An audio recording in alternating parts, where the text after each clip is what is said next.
Shabbat's to be over. And it is. So now is the time to kindle the Havdallah candle. And as I do that, what I'd like us to start with, as we begin the Havdallah, is for the singers to remind us of the melody. So that those of us who haven't done the Havdallah maybe since last S'lichot service might remember how beautiful that melody is, and I just love it so much that I can have too much of it. So why don't we do that?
Havdallah.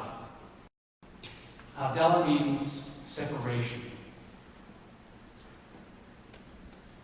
At the end of every Shabbat, we do this little ritual that I'm going to walk you through tonight. And every other Shabbat of the year, every other Saturday night of the year, the intention of a Havdallah service is to mark a transition from the holy day called Shabbat, in order for us to step from a different place into the weekday, into the work of the weekday. The idea is, the image is, the Kabbalists are telling us that on Shabbat we get an extra soul. We are immersed in oneness of being. They say that as soon as a wish arises in our awareness, it is immediately fulfilled. That is Shabbat consciousness.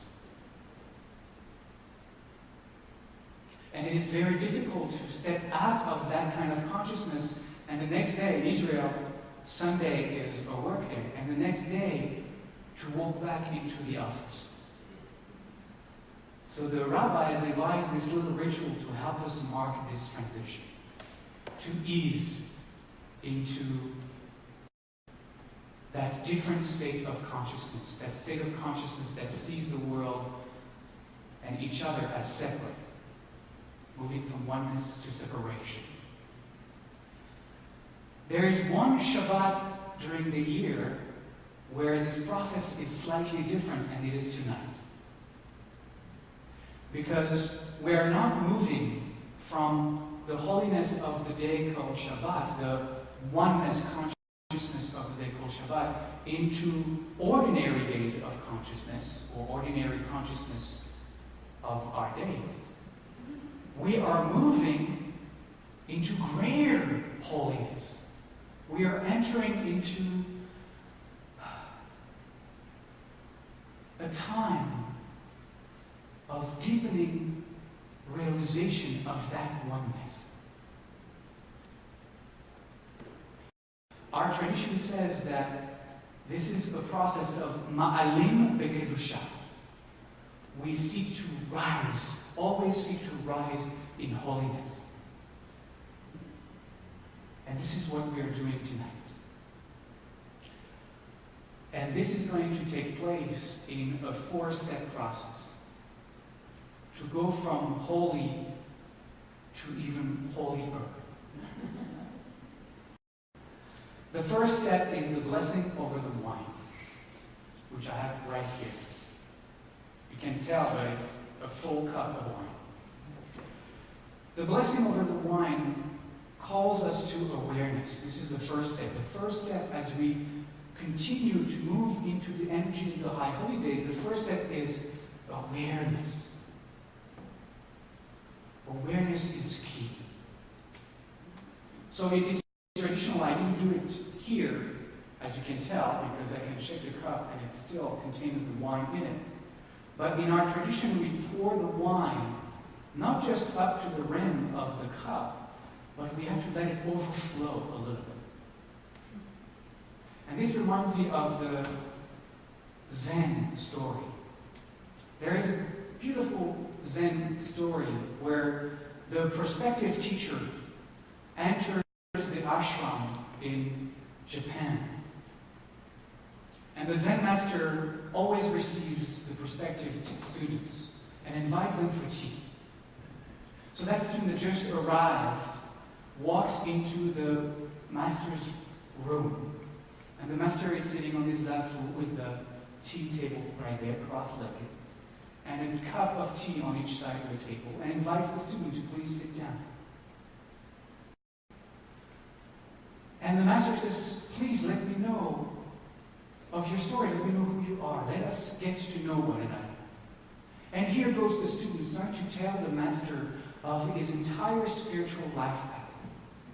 5 minutes, 10 minutes, 15 minutes into it, is still telling the great master of this guru that he studied with, and this meditation teacher that he encountered, and the experiences of that experience of, and this experience that he had, and this illumination, and the master in the meantime begins to pour the tea into the student's cup. Listening, pouring, and listening. But the student is so involved in telling the story of all the things he's done and all the stuff he's learned, and he doesn't even notice that the master keeps pouring the tea, and now the tea overflows his cup and begins to pour on the table, and then flows over the table and on the floor. Soon the student realizes when his feet become wet, Master, what are you doing? Stop pouring the tea. The tea is overflowing everywhere. The master puts the teapot on the table, looks at the student and says, my friend, you are not ready. Come back in a few years when your cup is empty and there is room for you to discover the oneness of your being.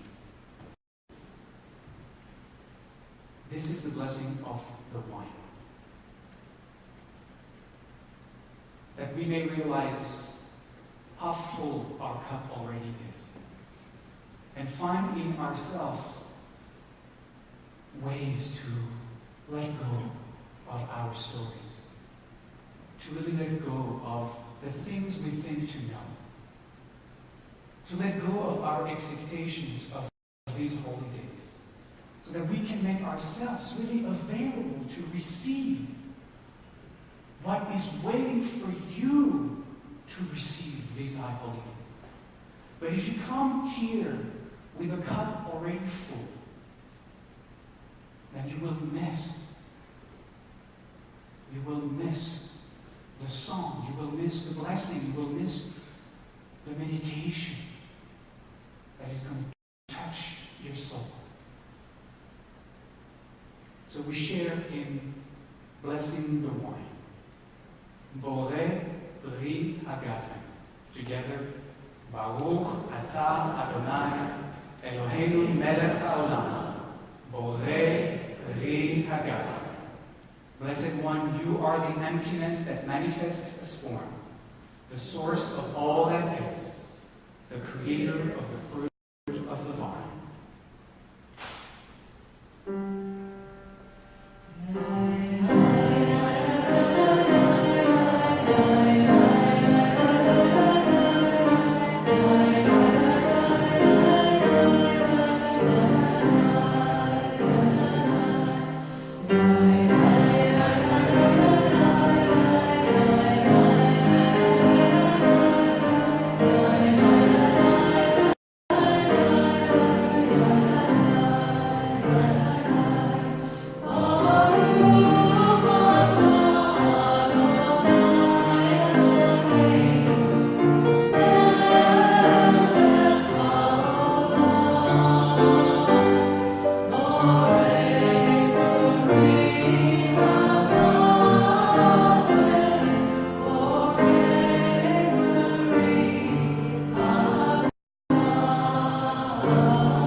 The blessing of the spices is, as we walk into this high holidays, the blessing of the spices reminds us of community. In ancient times, people were compared to spices. Their character traits or even their spiritual evolution were compared to different spices. They had different names. It was like the ancient Near East anagram of the time, where everybody would, oh, well, you are a rosemary, aren't you? With a hint of rose, yes, I am. But that's really how people saw the world. I mean, we read even in the holiday of Purim, one of the main characters, Mordechai, his name is Aramaic, and it comes from the word in Aramaic called Maradachia. And Maradachia, which gives Mordechai, Maradachia means pure myrrh. So his name is a name of a spice. And pure myrrh in biblical times was seen to be the highest of all spices. The most spiritual, elevated people were called Maradachia, pure myrrh. So the blessing of our spices reminds us that our communities are filled with many scents, many fragrances. That we are surrounded by a bouquet, amazing bouquet of people. And because Rabbi Olivier will always bless the light as well as the shadow, we are also surrounded by some people that really stink up our light. But during the high holidays, this is the time to thank them for that.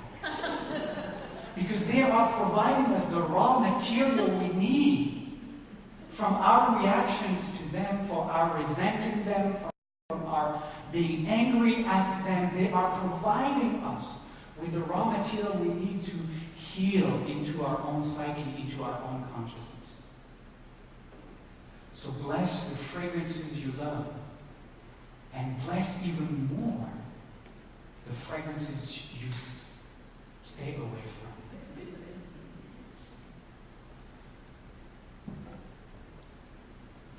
We'll start with the melody this time.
The light is the inner light. But the Havdallah candle presents us with this light in a way that I found just powerful. This is the light of our being. This is the light that is burning at the center of our soul. This is the light that is radiating from the center of our heart. If we could only let the shells that enclose it melt away. But it is there. It is there, but we think we are the wicks. See, the Havdallah candle is a braided candle. It is made up of multiple wicks. And those multiple wicks is what we are, unfortunately, identifying ourselves with. We see this is self. This is source. And this is self. And we think of the self as this one single entity, but in fact, the ego is made up of different little character traits. So you have different wicks here, one of which might be, the controller within. Another wick might be the victim within. Another wick might be the patient one within, the accepting one within. And another one might represent the loving part of self. And all of those voices really are moving into play each time we interact with each other. Sometimes we are acting out that wick, sometimes more that one. And we give ourselves the illusion that actually this is a whole, but in fact it's really a multiplication of wicks.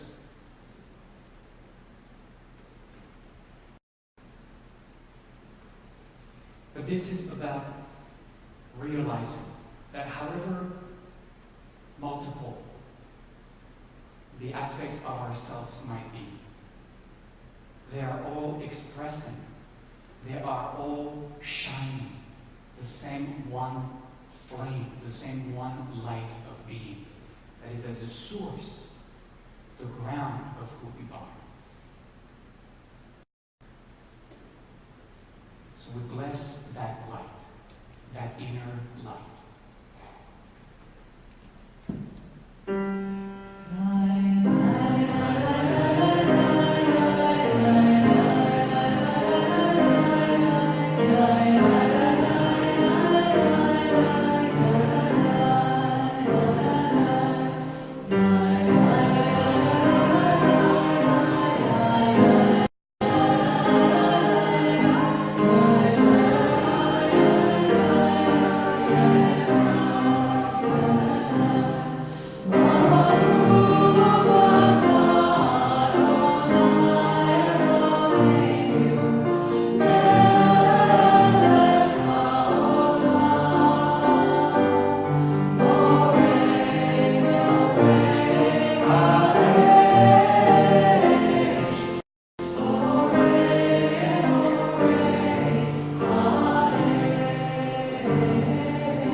Separation, the blessing of the transition.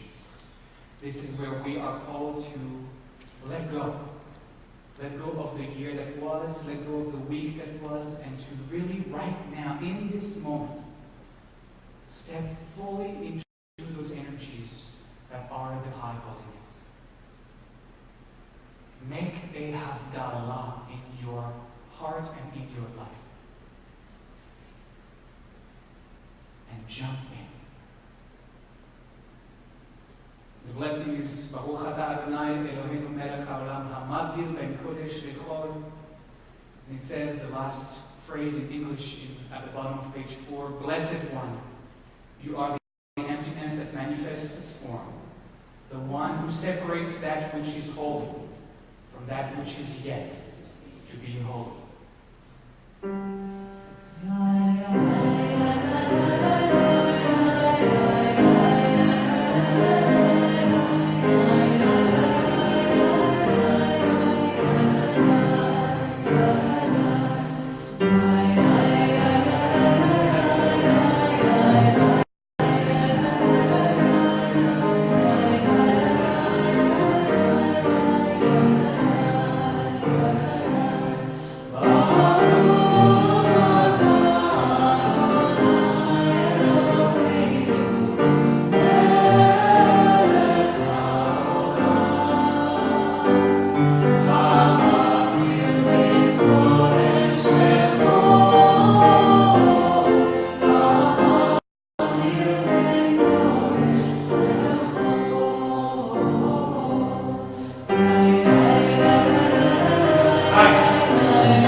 And at the end of the Havdalah, we extinguish the candle in the remaining wine. In this case, we bring together the light of our being into awareness. So take all the energies of the year that was. Take all that you know right now already you want to release and want to let go. And at the same time, bless the seeds of what you want to see grow and bloom in the year ahead.